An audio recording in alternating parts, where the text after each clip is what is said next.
BBA, BCA, BCom computer కోర్సులో 100% placement లభించే ఏకైక డిగ్రీ కాలేజ్ కూకట్పల్లిలోని i3 డిగ్రీ కాలేజ్ 8367215215. నమస్తే రమగారు. నమస్తే జయ. రమగారు, విక్రమ బేతాల కథలు చెప్పి చాలా రోజులు అవుతుందండి. పట్టుబదలని విక్రమార్కుడు మళ్ళీ శ్మశానం లోపలికి నడిచాడు, చెట్టెక్కాడు, కళేబరాన్ని భుజం మీద వేసుకున్నాడు, దాన్ని ఆవహించి ఉన్నటువంటి బేతాళుడితో సహా బయటికి నడవడం మొదలుపెట్టాడు. శరీరాన్ని పట్టుకుని ఉన్న బేతాళుడు మార్గాయాసం తెలియకుండా ఓ కథ చెప్తానన్నాడు. పూర్వం విదిశా నగరంలో ప్రదీపుడని ఒక కుర్రాడు ఉండేవాడు. వాడికి అమ్మ నాన్న అక్క చెల్లి తోబుట్టులు ఎవ్వరూ లేరు. ఏదో తిరుగుతూ ఉండేవాడు. సామాన్యమైన తెలివి గలవాడు, సామాన్యమైన తెలివి. అయితే ఆ ఊళ్ళో విదిశలో ఉన్న కొంతమంది పిల్లలు విద్యాభ్యాసానికి ఒక గురువుగారి దగ్గరికి చేరుతున్నారు. ఆ పిల్లల్ని తీసుకెళ్లే బండివాడు, ఏరా అబ్బి ఇలా రోడ్ల మీద పడి తిరిగే బదులు వీధుల్లో పడి తిరుగుతున్నావు, గురువుగారి దగ్గరికి పద, ఏవో 2 ముక్కలు నేర్పిస్తారు, అమ్మ నాన్న లేనివాడివి 2 ముక్కలతో బతుకుదు కానీ అంటే వెళ్ళాడు. వాడు వెళ్ళే నాటికి ఒక 9-10 సంవత్సరాలు ఉంటాయి, 7-8 సంవత్సరాలు, 10 లోపు వెళ్ళి ఏముంది అప్పుడు బట్టల వాతలు ఏం లేవు, గావంచ ఉంటే చాలు. ఆ గురువుగారు ఇంకో గావంచ ఇచ్చారు. ఇక అక్కడే ఉన్నాడు. వీడిది మామూలు తెలివి, విద్య నేర్చుకుని ఇంటికి వెళ్ళి ఉద్ధరించాలి, మా అమ్మ నాన్నని చూడాలి, అలాంటి పాయింట్లు ఏం లేవు పాపం. వీడి కమిట్మెంట్ లేదు. జనరల్గా ఒక పిల్లల్ని పంపేటప్పుడు అమ్మా నాన్న బుద్ధులు చెప్పి పంపిస్తారు, జాగ్రత్తగా చదవాలి, 10 ఏళ్ల లోపల వచ్చేయాలి, నువ్వు వచ్చి అక్కకి పెళ్లి చేయాలి, చెల్లెని ఉద్ధరించాలి, నాన్నకు అదేదో చేయాలి, సంసారాన్ని ఉద్ధరించాలి, వంశానికి పేరు నిలబెట్టాలి, ఎన్ని చెప్తాం, మనమే చెప్తాం. రోజు బళ్ళ పంపించేటప్పుడు ఒక మాటలు చెప్తూ ఉంటాం అలవాటుగా. వీడికి అది చెప్పే వాళ్ళు ఎవరు లేరు. దూకుడుగా చదువుకోవాలని తెలియలా గురువుగారు కూడా. వీడికి తెలివి తక్కువ, వీడికి మీద వాళ్ళ నాన్న వచ్చి అడుగుతాడు, రేపొద్దున బియ్యం పట్టుకొస్తాడు, మినపప్పు పట్టుకొచ్చి అడుగుతాడు, ఇలాంటివి ఏం లేవు కదా. ఉన్న పిల్లలతో పాటు వాడు ఓ ముద్ద తినేవాడు. వాడిని యథాశక్తి పనులకే వాడేవాడు. ఎంత పని చేసేవాడు, ఏదో చెప్పేవాడు, 4 ముక్కలు వచ్చాయి వాడికి. ఒక 19 సంవత్సరాలు 18 సంవత్సరాలు వచ్చి వాడు అటు ఇటుగా అక్కడికి వచ్చి 9-10 ఏళ్ళు అవ్వగానే, అరే నీ చదువు అయిపోయింది, ఇంక వెళ్ళిపోమన్నారు. చదువు డబ్బు వచ్చేంత చదువు రాలే వాడికి. కొంచెం లోక జ్ఞానం తెలిసింది, కాస్త ఏదో లొక్కడొక్క కాస్త డొక్కసుద్ది ఉంది అంతే. ఊళ్ళోకి వచ్చేసాడు, విదిశలోకి. వస్తే పెద్దగా ఎవ్వరూ ఆదరించే వాళ్ళు లేరు, వెళ్ళడానికి ఒక గూడు కూడా లేదు. వాడు అనుకున్నాడు పక్షులకైనా గూళ్ళు ఉన్నాయి, జంతువులకైనా ఓ గుహలో ఓ బొరియో ఒక కంతో ఎక్కడికో చోట పోతుంది, అది నాకేది ఏమీ లేదు. ఆ ఊళ్ళోనే తిరుగుతూ ఎక్కడైనా భోజనాలు ఉంటే తిని ఏ చెట్టు కిందో పడుకుని అలా కాలక్షేపం చేస్తుండేవాడు. క్రమంగా వీడికి ఏమర్థమైందంటే, మనిషికి జీవితానికి ఏం కావాలంటే ఇల్లు వాకిలి చెట్టు పుట్ట అక్కర్లా, మాట్లాడేందుకు ఒక మనిషి కావాలి, మనసులో మాట చెప్పుకుందుకు, అంతేగా అని తెలిసింది, అర్థమైంది. వాడు ఎవరైనా నలుగురు రచ్చబండ దగ్గర ఎవరైనా నలుగురు కూర్చుని తనీడు వాళ్ళలే కనపడితే వెళ్ళి అక్కడి నుంచునేవాడు. వాళ్ళు ఏమిట్రా నీకు ఇక్కడ పని, మేమేదో మాట్లాడుకుంటుంటే పోవనేవాళ్ళు, మాట్లాడిచ్చేవారు కాదు. ఎవరైనా నలుగురు మాట్లాడుతుంటే కూర్చుని వినేవాడు, మధ్యలో మాట్లాడడానికి వాడికి అవకాశం వచ్చేది కాదు. ఎక్కడికి వెళ్ళినా ఎక్కడన్నా ఏ సభల్లోకో వెళ్తే వినడం తప్పిస్తే మాట్లాడేందుకు అవకాశం లేదు.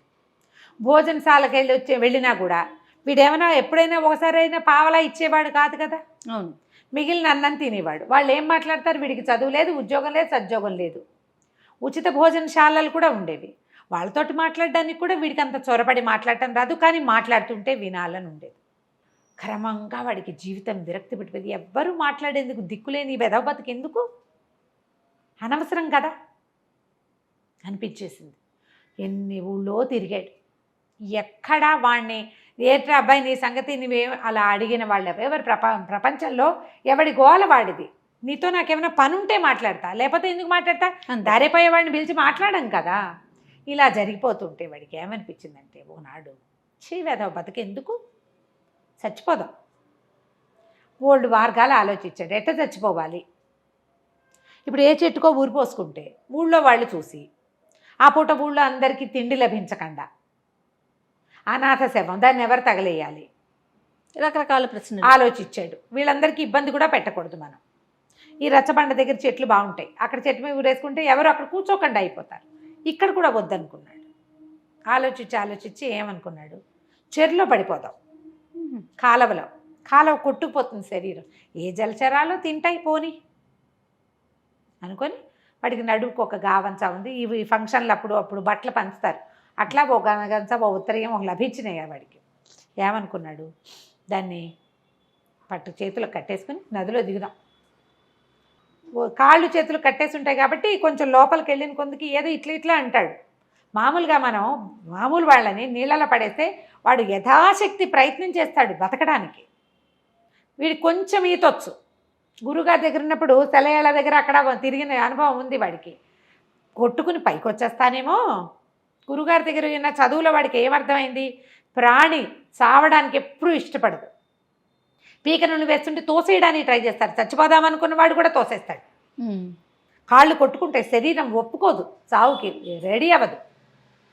కాబట్టి మనం ఏం చేయాలి, ఈ నీళ్ళల్లోకి కాళ్ళు చేతులు కట్టుకుందామని అనుకున్నాం. చేతులు కొద్దులేపోని కాళ్ళకు కట్టుకుందామని కాళ్ళకు కట్టుకుని నీటిలో దిగాడు. దిగి లోతుకి వెళ్తూ ఉండగా తనకి 2 బారాల దూరంలో ఒక కుర్రాడెవిడో కొట్టుకుపోతూ సతమతం అయిపోతున్నాడు. రక్షించమంటున్నాడు, మునకలేసేస్తున్నాడు.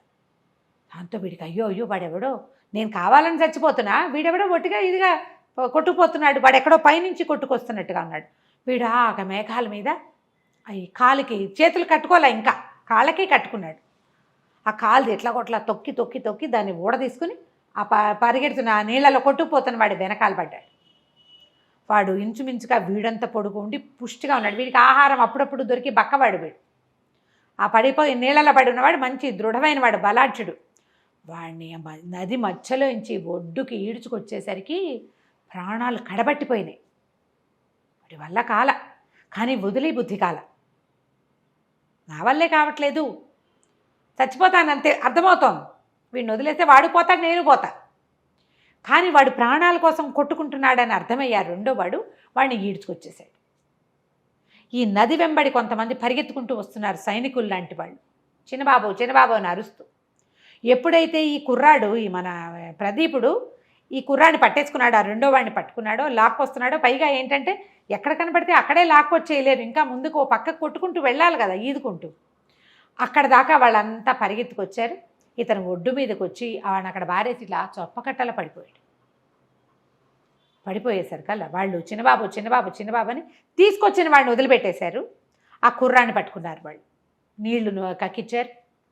ఊపిరాడుతోందో లేదో చూస్తున్నారు. ఎవరో వైద్యుని కేకేసుకొస్తానని ఓ 2 పరిగెత్తారు. ఇతను మెల్లిగా ఈ ప్రదీపుడు కాస్త ఓపిక వచ్చాక నిదానంగా లేచి బయలుదేరి వెళ్ళాడు అక్కడి నుంచి. లెక్క ప్రకారం ఏమిటి, అతను చచ్చిపోవాలి, ప్లాన్ అది కదా. కానీ ఇప్పుడు నీళ్ళల్లోకి వెళ్ళబుద్ది కాదు. నిజానికి అంత నీరసం మీద వాడు మళ్ళీ లోపలికి వెళ్తే ఏమిటి, తనకంటే బరువు ఉన్న ఒకడిని నది మధ్యలో ఇంచి లాక్కొచ్చి 10 బారల పైన గ్యాప్ లాక్కొచ్చాడు. ఆ నీరసానికి నదిలోకి వెళ్తే ఈసారి వాడికి ఈదే సత్తు లేదు, గ్యారెంటీగా చచ్చిపోతాడు. కానీ ఏం చేయలే, మెల్లిగా బయటకు వచ్చాడు. కాళ్ళు ఈడ్చుకుంటూ పోయి చెట్టు కింద పడుకున్నాడు. కాస్త ఓపుకొచ్చాక సాయంకాలం అయింది. ఆ దూరంగా ఒక దేవళం ఉంది, దాంట్లో సాయంకాలం గంటలు కొట్టాక ప్రసాదం పెడతారు. వీడు ప్రసాదం కోసం కాళ్ళు ఈడ్చుకుంటూ పోయి ఆ గుళ్ళో బయట కూర్చున్నప్పుడు అతను కనపడ్డారు చాలామంది. సంపన్న గృహస్థు ఒక ఆయన, నేను భార్య, ఒక 14 ఏళ్ల పిల్లవుతి, ఒక 10 ఏళ్ల పిల్లవుతి, ఇంకో 3 ఏళ్ల వాళ్ళు, 5 ఏళ్ల వాళ్ళు, వీళ్ళు కాకుండా పనివాళ్ళు, బుట్టలతోటి పలహారాలు, ప్రసాదం బాగా దొరుకుతుంది, పళ్ళు గిళ్ళు పువ్వులు తెస్తున్నారు. అంతా లోపలికి వెళ్ళారు సందడిగా. వాళ్ళకేసి చూస్తున్నాడు. నాకు ఇలా కుటుంబం లేదే, ఇది వరకు వాడికి చాలా అనిపించేది. ఇప్పుడు వాళ్ళకేసే అలా చూస్తూ ఉండిపోయాడు. వాళ్ళు లోపలికి వెళ్ళారు. లోపల పూజ చేయించారు. పూజ చేయించి మన అర్చకుడు ఉంటాడు కదా, అర్చకుడితో చెప్పాడు, ఇవాళ భగవంతుడి దయ వల్ల మా చిన్నబాబు రక్షించబడ్డాడు. లేకపోతే ఇంకా కాసేపు ప్రవాహం ఉన్న సముద్రం వైపు గనక వెళ్ళిపోయి ఉంటే పిల్లాడు కూడా దొరికేవాడు కాదు. ప్రాణాలు కడపట్టినాయి కానీ ప్రాణాలతోటే దొరికాడు. ఎవడో మహానుభావుడు పిల్లవాడిని సేవ్ చేశాడు. అందుకని ఈ రోజున అబ్బాయి పుట్టినరోజుగా భావించి వాడు బతికొచ్చాడు కాబట్టి ఇదంతా భోగం చేయిస్తున్నాము అని ఎన్నో లడ్లు, ఎన్నో స్వీట్లు, ఎన్ని రకాలో దేవాలయానికి 1 ఎకరం పొలం రాసిస్తున్నానని చెప్పాడు తండ్రి.